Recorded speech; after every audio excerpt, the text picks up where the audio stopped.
Uno, dos, tres. ¡A la Madrid! 안녕하세요, 마스터입니다. 제가 팔로우한다고 했던 브라질, 프랑스, 포르투갈의 조별리그 두 번째 경기가 모두 끝났습니다.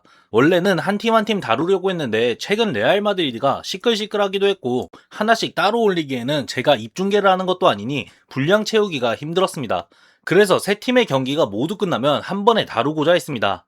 걱정되는 게 토너먼트 진출에서 브라질이나 프랑스, 포르투갈 중 한 팀이 떨어지고 두 팀이 남으면 나중에 한 팀만 남으면 어떻게 하나 생각 중이긴 합니다. 그건 나중에 생각하도록 하고 이번 영상에서는 브라질과 IT와의 경기, 프랑스와 이라크와의 경기, 포르투갈과 우즈베키스탄의 경기를 리뷰해 보겠습니다. 그럼 시작하겠습니다.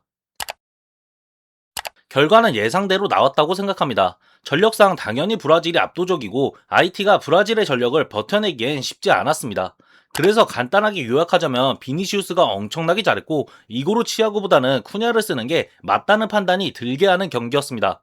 물론 IT의 전력을 생각하면 비니시우스의 좋은 화력은 어찌 보면 당연하고 모로코라는 단단한 팀을 상대한 이고르 치아고와 IT를 상대한 쿠냐를 비교하는 건 맞지 않을 수도 있습니다. 하지만 비니시우스는 모로코전에도 잘했고 IT전도 잘했기에 연속성을 가지고 있다는 점에서 긍정적이고 모로코전에 이고르 치아고는 전혀 동료들과 섞이지 못하는 느낌을 줬다면 쿠냐는 팀원들과 잘 섞여 들어갔기에 쿠냐가 확실한 1옵션임을 부정할 수 없다고 생각합니다. 그럼 본격적인 경기 포인트를 잡아보자면 앞서 말했듯 비니시우스와 쿠냐입니다. 쿠냐부터 말해보자면 확실히 쿠냐라는 선수가 제가 전에도 말했던 브라질의 약점이라고 볼 수 있는 삼선에서의 볼 방출, 중원에서의 힘싸움에 도움이 되는 선수입니다. 내려와주면서 윤활유 역할을 자주 해줬고 이런 이유 때문에 이고르 치아고가 있을 때보다 쿠냐가 있을 때 확실히 팀으로서 섞이는 느낌을 줬다고 생각합니다. 대표적인 장면을 살펴보자면 우리가 익히 봐왔던 안버지의 축구 형태입니다. 사실상 중앙을 거쳐서 나아가는 선택지는 없고 사이드로 빼거나 롱킥 딸깍으로 나아가는 수밖에 없습니다. 하지만 여기서 이고르 치아구가 아닌 쿠냐가 들어온다면 기마랑이스가 수비를 달고 뛰어 들어가면서 생기는 공간으로 본인이 위치하면서 중앙을 거치고 올라갈 수 있게 만들어줬습니다. 그리고 곧바로 움직여주면서 공을 다시 받아주고 수비의 블로킹에 막혔지만 공격으로 나아가는 과정이 너무나도 좋았습니다. 이런 모습을 보면 마치 23-24 시즌 레알 마드리드에서 발베르데와 벨링엄이 저런 식의 호흡을 맞춰 전진하는 모습이 떠올랐습니다. 다음 장면으로 넘어가면 공이 오른쪽에서 돌고 있는 상황 기마랑이스가 공을 받아주기 위해 붙어줍니다. 기마랑이스가 오른쪽으로 붙어주면서 IT의 수비 하나를 끌고 가게 됩니다. 기마랑이스가 수비 한 명을 끌고 가면서 이전 장면과 동일하진 않지만 공간이 생겼고 쿠냐는 조금씩 움직입니다. 그러다 공이 빈 공간으로 흘러나왔을 때 쿠냐는 굉장히 좋은 반응 속도로 민첩하게 움직여줍니다. 쿠냐의 압박으로 IT 수비는 공을 제대로 걷어내지 못했고 브라질이 공을 차지하게 됐습니다.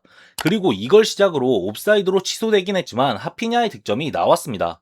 쿠냐가 내려가 주기도 하고 전방에서 민첩하게 움직여주면서 IT의 수비는 조직력에 금이 가기 시작했습니다. 이게 쿠냐가 받으러 내려가 주는 걸 따라 붙자니 브라질이 지속적으로 하피냐와 비니시우스의 스피드를 이용해 뒷공간으로 때려 넣기에 따라 붙기에는 애매하고 미들진에서 쿠냐가 내려오는 걸 마크하자니 뒤에서 다가오는 쿠냐를 인지하기는 쉽지 않고 인지하고 붙자니 전방에서 압박하는 구조가 깨지니 IT 입장에서는 쿠냐가 굉장히 거슬렸을 거라 생각합니다. 이렇게 되니 IT가 적극적으로 압박에 나서지도 못하고 그렇다고 내려앉으니 브라질의 풀 공격력을 90분 동안 맞으면서 버티는 건 사실상 말이 안 되는 소리였습니다. 쿠냐라는 존재가 브라질의 경기력에 미치는 영향력은 기대 이상이었습니다. 또한 쿠냐의 활약은 여기서 끝나지 않았습니다. 브라질의 첫 번째 골은 쿠냐의 민첩성을 기반으로 한 압박에서 시작됐습니다. 장면을 보면 애초에 IT 수비가 위험한 패스를 시도하긴 했습니다. 그런데 거리로 봤을 때 IT 선수가 분명 먼저 자리를 잡을 수 있었습니다. 하지만 쿠냐는 본인의 민첩성과 속도를 살려 압박을 가져갔고 처음 경합에서는 둘 다 공을 잃었지만 먼저 자세를 회복하고 공을 탈취한 선수는 쿠냐였습니다. 쿠냐는 곧바로 기마랑이스에게 이어졌고 비니시우스가 드리블로 수비를 따돌리면서 자신이 가장 좋은 모습을 보여줄 수 있는 위치로 이동했습니다. 공격의 시작점이었던 쿠냐도 패스 이후 박스 안으로 들어가고 있었습니다. 비니시우스를 저 위치에서 1대1로 막기에는 IT 수비수가 솔직히 좋은 수준의 선수는 아니기 때문에 막기에는 힘들었습니다. 결국 비니시우스의 슈팅은 이어졌고 IT 골키퍼가 막았다고 하지만 어느새 박스 안으로 들어와 있었던 쿠냐가 세컨볼 집중력을 놓치지 않고 득점으로 이었습니다. 득점 장면도 쿠냐의 반응 속도, 민첩성이 보이는 장면이었습니다. 브라질의 첫 번째 득점은 쿠냐의 민첩성과 적극적인 압박에서 시작해서 쿠냐의 적극적인 박스안 진입, 민첩하게 받아먹는 것으로 마무리됐습니다. 이 외에 쿠냐는 더 많은 장면을 만들어냈지만 여기까지 하고 쿠냐의 두 번째 득점 장면으로 넘어가면 파케타의 압박에서 시작됐고 비니시우스가 직접 몰고 올라가면서 기가 막힌 패스를 넣어줬고 쿠냐의 마무리가 정말 환상적이었습니다. 이번 경기 POTM이 비니시우스긴 하지만 쿠냐였어도 정말 모두가 인정할 만한 화력을 보여줬습니다. 비니시우스로 넘어가서 IT와의 경기 좋은 모습을 보여줬기 때문에 폼이 좋다고 보실 수 있는데 저거 아직 폼이 회복 안 된 겁니다. 진짜 풀핏이었던 2-1-2 시즌 혹은 2-2-3 시즌과 비교하면 아직 폼 회복은 안 된 거라 봐야 하고 직전 시즌이었던 25-26 시즌 첫 번째 엘클라시코 모습을 고점으로 본다면 아직 비니시우스의 실력은 발휘되고 있지도 않습니다. 이런 상황인데도 IT 같은 체급이 낮은 팀을 패는 데에는 공간, 상황만 만들어진다면 비니시우스는 확실하게 패줍니다. 쿠냐의 선제골 장면도 비니시우스에게 공간이 나오면 앞으로 치고 나가는 힘은 장난 없는 선수이기 때문에 막기 힘듭니다. 거기에 1대1 상황이 나왔다면 비니시우스의 실력은 의심할 필요가 없습니다. 쿠냐에게 어시스트 했던 장면도 파케타의 압박 이후 공간이 부여되자 바로 앞으로 치고 나가는 모습을 보여주면서 날카로운 패스를 보여줬습니다. 그리고 선제골을 먼저 넣어서 앞서 나가는 상황에서는 뒷공간을 노리는 비니시우스는 그야말로 공포 그 자체입니다. 비니시우스의 득점 장면은 비니시우스의 무서움을 보여줄 수 있는 장면이었고 깔끔한 마무리를 볼 수 있는 장면이었습니다. 확실히 25-26 시즌을 전체적으로 봤을 때 비니시우스보다는 폼이 올라와 있습니다.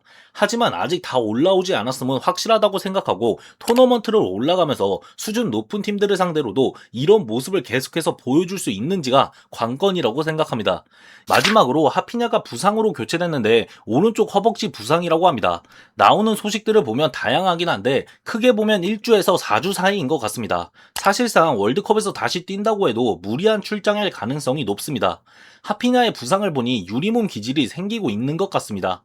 부상은 안타까운 일이고 다가오는 26-27 시즌 엘클라시코에서 재밌는 경기를 보고 싶기 때문에 하피냐가 무리하게 출장하지 말고 건강하게 복귀했으면 좋겠습니다. 추가로 브라질 경기력에 대해서 좋지 않다고 말하시는 분들 많습니다. 근데 원래 안보지 축구가 그렇습니다. 웬만하면 약팀 상대로도 전 후반 중에 하나는 똥같은 경기력을 보여줍니다. 레알 마드리드에서는 전반전 개같이 못하다가 후반전 갑자기 잘해지는 경기들이 많았습니다. 어디까지나 제 개인적인 생각인데 안버지의 가장 큰 장점이 경기 운영이라고 생각합니다. 안버지는 엔간치 뽑아냈으면 선수들 체력 안 빼고 경기 운영합니다. 이런 점 때문에 후반전 경기력이 똥 같았다고 생각하며 안버지식 토너먼트 운영이 나왔다고 생각하시면 마음이 편안하실 겁니다. 브라질의 다음 경기는 25일 오전 7시에 스코틀랜드와 펼쳐질 예정입니다. 모로코가 IT를 이기는 게 정배인 상황에서 조 1위로 32강에 진출하려면 브라질은 무조건 승리가 필요합니다. 프랑스와 이라크의 경기도 브라질과 IT와 같이 예상한 대로 프랑스라는 압도적인 체급 앞에 이라크가 무너졌습니다. 미리 언급하고 들어갈 내용은 경기가 중간에 중단됐는데 뇌우로 경기가 중단됐습니다. 저도 아침에 일어나서 보다가 기다려도 후반전이 시작하지 않길래 무슨 일인가 했습니다. 뭐 어쨌든 프랑스와 이라크의 경기는 프랑스가 3-0으로 승리했고 경기 리뷰를 진행하자면 역시 음바페 얘기를 안 할 수가 없습니다. 음바페는 실력만 보면 메날도 이후 가장 강력한 발롱도르 후보들 중 한 명이 맞습니다. 속도가 일단 남들보다 배속을 감은 것 마냥 움직이고 결정력도 살아난다면 확실한 선수입니다. 비니시우스와 마찬가지로 폼이 돌아오고 있다고 생각하고 25-26 시즌 전반기 미쳤던 음바페의 모습이 보이냐고 하면 비니시우스가 아직 고점이었던 2-1-2 시즌, 25-26 시즌 첫 엘클라시코에서 보여준 모습에 미치지 못한 것처럼 음바페 또한 아직이라고 말하고 싶습니다. 레알 마드리드 팬으로서 음바페 비니시우스는 무조건 함께 가는 선수들이기 때문에 공존에서 의문점이 붙고 전술적 리스크에서 의문점이 붙을 수밖에 없다면 그냥 압도적인 무력으로 찍어 누를 수밖에 없습니다. 그렇기에 이 둘의 폼이 월드컵을 통해 살아나고 있는 것은 아주 고무적이라고 생각합니다.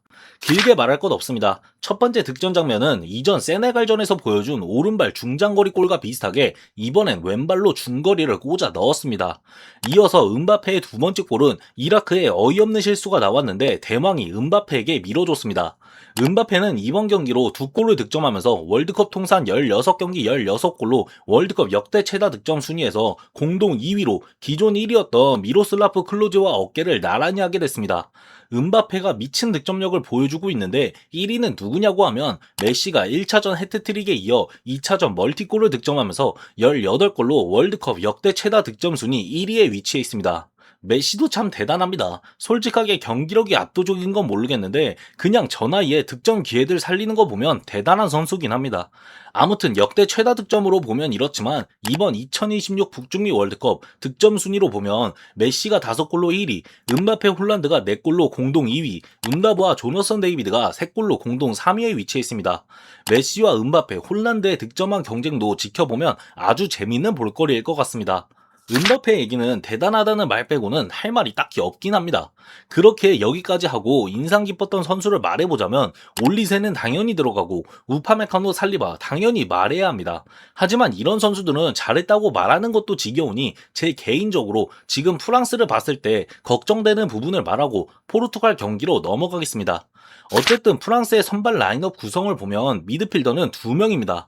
1차전에서는 덴벨레가, 2차전에서는 올리세가 내려와주면서 윤활유 역할을 해줬는데 여기서 문제가 내려와 준다고 한들 애초에 미드필더는 2명으로 구성되어 있기 때문에 자칫 중앙의 통제력을 가지려고 하고 그 통제력을 갖기 위한 압박이 팀으로서 잘 준비된 팀을 상대로 만난다면 위험할 수도 있습니다.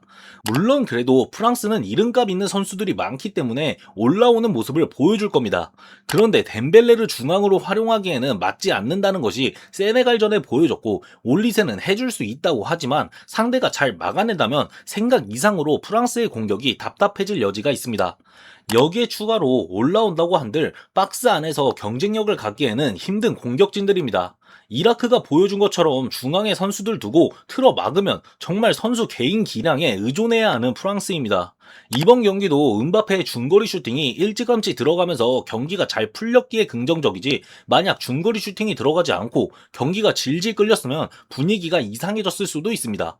그래서 저는 이런 점으로 볼 때 프랑스의 퀄리티가 압도적인 건 맞지만 그렇게 높은 위치까지 올라갈 수 있을까라는 의문이 드는 건 사실입니다.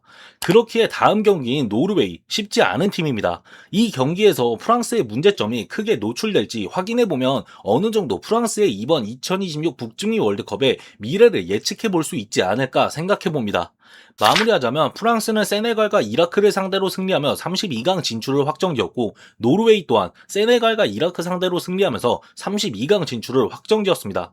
그렇게 이어지는 프랑스와 노르웨이와의 경기에서 두 팀 모두 힘을 빼고 나올 가능성이 있다고 생각합니다. 그래도 두 팀 모두 전승으로 진출하면 분위기 면에서 확실히 좋기 때문에 힘을 빼더라도 많이 빼지는 않을 거라 생각합니다. 프랑스와 노르웨이와의 경기는 27일 새벽 4시에 펼쳐질 예정입니다. 포르투갈과 우즈베키스탄 경기 또한 앞서 말한 브라질 IT, 프랑스 이라크처럼 체급 차이가 느껴졌던 경기였습니다. 브라질과 프랑스, 포르투갈에게는 당연한 경기 결과였고 IT와 이라크, 우즈벡은 순수 체급 차이라는 것을 뒤집기에는 원래 어렵기 때문에 어쩔 수가 없었습니다. 본격적으로 포르투갈의 경기 리뷰로 넘어가자면 콩고와의 경기 이후 온갖 음해에 시달리셨던 신두영이 멀티골을 득점하며 보여줬습니다. 호날두 아래에서 포르투갈 선수들이 하나로 모이지 못한다는 말도 호날두의 선제골 이후 선수들이 모두 신두영 주위로 모이며 하나가 되는 모습을 보여줬습니다. 레알 마드리드 팬지를 시작하면서 가장 임팩트 있는 선수였고 가장 좋아했던 선수였기 때문에 이번 경기 득점 저는 너무 좋았고 멋있었습니다. 그럼 본격적으로 리뷰에 들어가 보자면 이번 경기는 포르투갈 선수들 모두 잘했다고 생각하기에 누구 한 명을 언급하기보다는 전체적으로 말해보겠습니다. 첫 번째 득점 장면을 보자면 비티냐가 좋은 롱킥으로 네투에게 이어줬습니다. 확실히 밑에서 전체를 바라보며 경기장을 넓게 쓰는 비티냐의 모습을 볼 수 있었던 장면이었고 정확도 좋은 롱킥의 퀄리티도 볼 수 있었던 장면이었습니다. 롱킥을 이어받은 네투도 무리하기보다는 동료를 기다렸고 주앙 네베스는 빈 공간으로 세도하면서 우즈벡 수비 한 명을 잘 끌고 들어가줬습니다. 네베스가 박스 바깥에 있던 수비를 잘 끌고 들어가준 덕분에 네투가 칸셀로에게 이어줬을 때 칸셀로에게는 공간과 여유가 주어졌고 칸셀로는 하고 싶은 대로 할 수 있었습니다. 칸셀로의 선택은 사이드를 뚫어내면서 크로스를 올리는 것이었고, 여기서 호날두가 정확히 수비들 사이 좁은 공간으로 움직이면서 칸셀로의 크로스를 발리슛으로 마무리했습니다. 포르투갈 선수들 모두가 성실히 뛰어주고 함께 만들었던 득점이었습니다. 그리고 마치 호날두의 레알 마드리드 시절 모습이 오버랩 되는 발리슛이었습니다. 포르투갈의 두 번째 득점은 누누 멘데스가 기가 막히게 처리했고, 호날두가 차지 않는 모습은 이제는 더 확실한 각도의 친구에게 밀어주는 주장두에 어울리는 모습이었습니다. 세 번째 득점이자 호날두의 두 번째 골 장면은 브루노 페르난데스의 킬패스와 호날두의 마무리의 정확도는 당연히 언급하고 넘어가야 하는 장면이지만, 그 이전 파리 생제르맹 듀오인 네베스와 비티냐가 정말 밑에서 얼마나 많이 뛰어주면서 공을 탈취해내는지 보여줬던 장면이었습니다.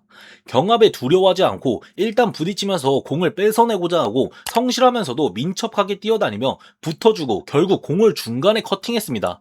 이후 모두가 기억하는 호날두의 멀티골 장면처럼 브루노 페르난데스가 기가 막힌 패스를 찔러 넣어줬고, 호날두의 감각적인 마무리가 우즈벡 골망을 갈랐습니다. 네 번째 골 장면으로 넘어가면 코너킥에서 나왔는데, 이번 경기를 보면서 포르투갈이 이번 월드컵을 앞두고 세트피스를 많이 연습했나 싶을 정도로 세트피스 상황 다양한 모습을 많이 보여줬습니다. 네 번째 골이 들어갈 때는 낮게 깔아서 최대한 붙여서 잡고, 전반전에는 내준 이후에 칸셀루가 보다 각도가 열린 곳에서 킥을 처리할 수 있는 환경을 만들었습니다. 누누 멘데스의 프리킥 득점 장면도 앞에서 3명의 선수들이 골키퍼 시야를 가리는 모습도 그렇고, 누가 봐도 그냥 올릴 것처럼 신두영이 중앙에서 움직이게 만들었는데 옆으로 들어가는 누누 멘데스에게 이어주는 장면도 그렇고, 포르투갈이 세트피스 상황을 많이 준비한 것을 볼 수 있었던 경기였습니다. 레앙의 마지막 골은 그냥 좋은 마무리였고, 우즈벡이 이미 기력을 다 잃었던 시간이었기 때문에 가볍게 넘어가도록 하겠습니다. 경기 전체적으로 포르투갈의 이번 경기는 신두영이 인기가 많고 임팩트가 있었기에 신두영이 주목받을 수밖에 없었지만, 선수들 하나하나가 팀으로서 잘한 경기라고 생각합니다. 다만 걱정되는 부분은 콩고전에서도 나왔던 악몽의 베니테즈식 505, 알레그리식 강강수월레의 모습이 간간히 나오긴 했습니다. 이게 선수들 동선 문제나 구조 문제를 해결하지 못한다면 우즈벡은 체급 차이로 찍어 눌렀다고 하지만, 이어지는 콜롬비아전, 토너먼트 진출 이후 펼쳐지는 경기들에서 어려움을 겪을 가능성이 높습니다. 세트피스를 갈고 닦은 건 알겠는데, 간간히 나오는 비티냐 센터백, 부페가 공격수 위치로 들어가면서 나오는 저 강강수월레 모습 또한 개선이 필요한 문제입니다. 정리하자면 신두영의 멀티골은 굉장히 임팩트 있었고, 콩고전 이후 사람들의 의심에 대한 완벽한 증명이라고 보기엔 힘들지만 어느 정도 증명하는 모습을 보여줬습니다. 그리고 팀으로서도 하나로 뭉치는 모습을 보여줬습니다. 다만 비티냐가 센터백으로, 브루노가 공격수로 들어가면서 나오는 강강수월레 혹은 505 같은 모습은 개선이 필요합니다. 포르투갈의 다음 경기는 28일 콜롬비아와 오전 8시 30분에 펼쳐질 예정입니다. 콩고전 이후 좋은 모습을 보여줬다고 하지만 우즈벡도 체급이 낮은 팀이었기 때문에 콜롬비아전은 포르투갈과 신두영 모두에게 의심을 지울 만한 중요한 경기가 될 거라고 생각합니다. 비니시우스의 브라질, 음바페의 프랑스, 신두영의 포르투갈의 월드컵 두 번째 경기를 리뷰해봤습니다. 모두 체급 차이를 보여줬고, 제가 응원하겠다고 말한 비니시우스, 음바페, 신두영 모두 잘해서 즐겁습니다. 월드컵 저는 재밌게 즐기고 있고, 이어지는 경기들이 브라질은 스코틀랜드, 프랑스는 노르웨이, 포르투갈은 콜롬비아이기 때문에 더 재밌을 거라 생각합니다. 그럼 이번 영상은 여기서 마치겠습니다. 구독과 좋아요 눌러주시면 감사하겠습니다. 오늘 하루도 좋은 하루 보내시길 바랍니다. 바모스 마드리드!